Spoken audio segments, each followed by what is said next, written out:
Hey guys, so we are on part two of our Aergo training. So today we're going to be using a little different of the tool set that is offered by Aergo. Once again, just to reiterate, Aergo is a great method to be able to show your clients and provide information to yourself about what the market is doing, how it is working, and how valuable you can use to make your home best market aspect. Okay, so this uses what is called absorption rate, absorption into the detail, supply of inventory. This is the classic economics 101, supply and demand. And that is what it is defining and giving us in real time. The beautiful part about this program is currently it is at no cost.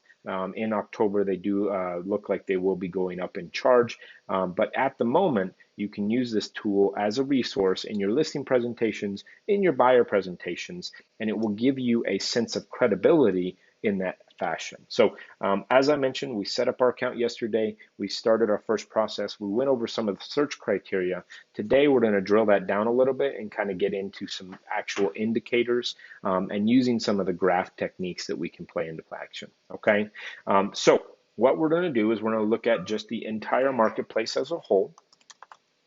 So once I do that, I'm going to look at entire El Paso City. Okay, now this is going to draw out that information. So if you'll notice, there was a little highlighted area that comes up for the entire city of El Paso. Now, once that happens, all my numbers changed, right? Now I'm looking at the last 30 days over the same period last year. I'm going to change that to the previous 30 days, just so I can look at what the market is doing month over month, okay? And if you'll notice, my numbers all kind of changed. So did my actual distribution here. Okay. Now, the beautiful part here is I have some adjustment made that I can happen as well. So if you notice, this is ranging from 0 to a million, and it looks like 1,000,003. I don't have many 1,000,003 houses going on here, so I'm going to drill this down to basically where I'm at between a $0 amount up to, let's say, a $500,000 amount. So I'm going to pull that number down, and if you'll notice, my graph moves periodically to that point. Now, the second part that I'm going to show you is that this graph currently only shows me what is highlighted, which is my sold units. If you'll notice, if I turn that off, I can actually have them all off at the same time. But if I turn on my under contract units and I turn off my sold units, it changes from point to point based on that item. Now, the other thing about this is I can change my increment. Okay, say instead of $100,000, I wanted to move at $50,000 increments to kind of show the breakdown of each of these items. Now, keep in mind when I take it back up to that 500,000 number, I might want to be looking at properties that are more respective to what we're actually dealing with. So let's say I'm looking at a $200,000 home.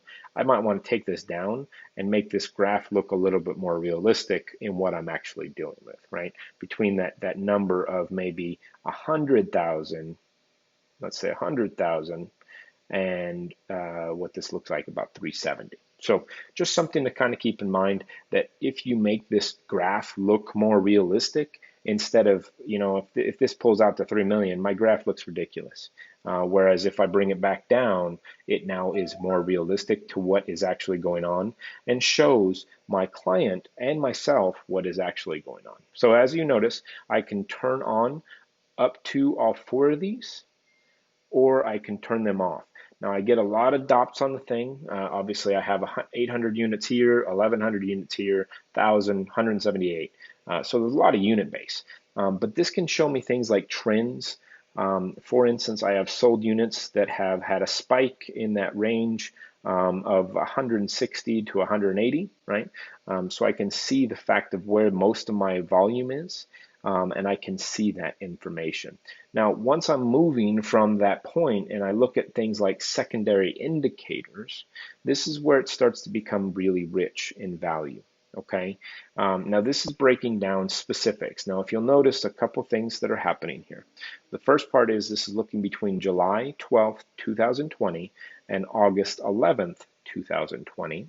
And then it's looking at that same point between August 11th, 2020 and September 10th, 2020. So basically, this is looking at 2 points of value, the dark point being the month prior and the gray point being the current month.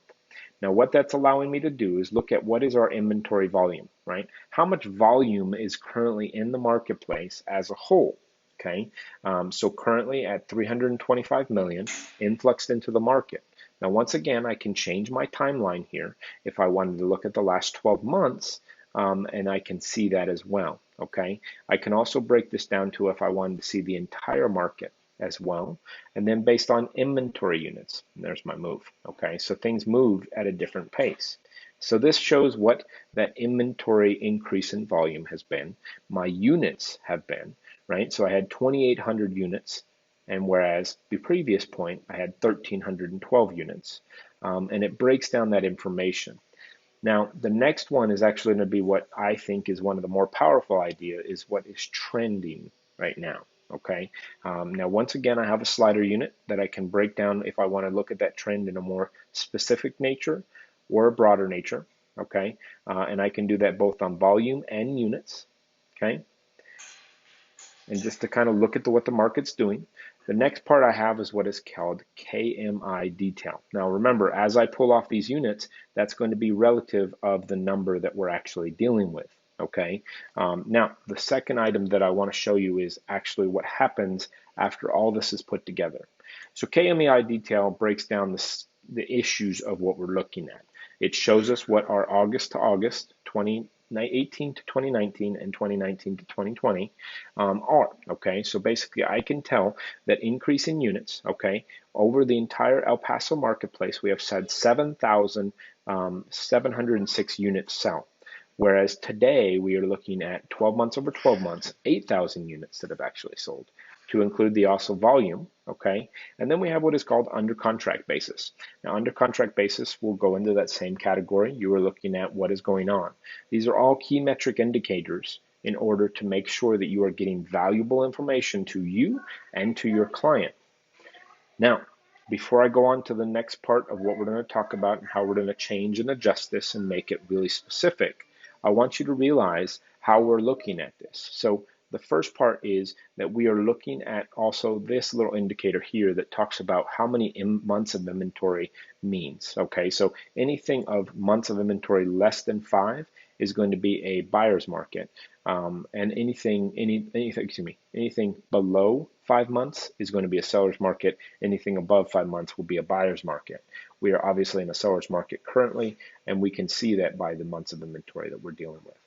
Okay, guys, I will go into a little bit more detail in our next class on this, but thank you for joining. I hope this was a little bit informative, and keep in mind, guys, this is a completely manipulating. You can move it around, change it to what fits your needs at that moment. Okay, guys, thank you for your time. See you later.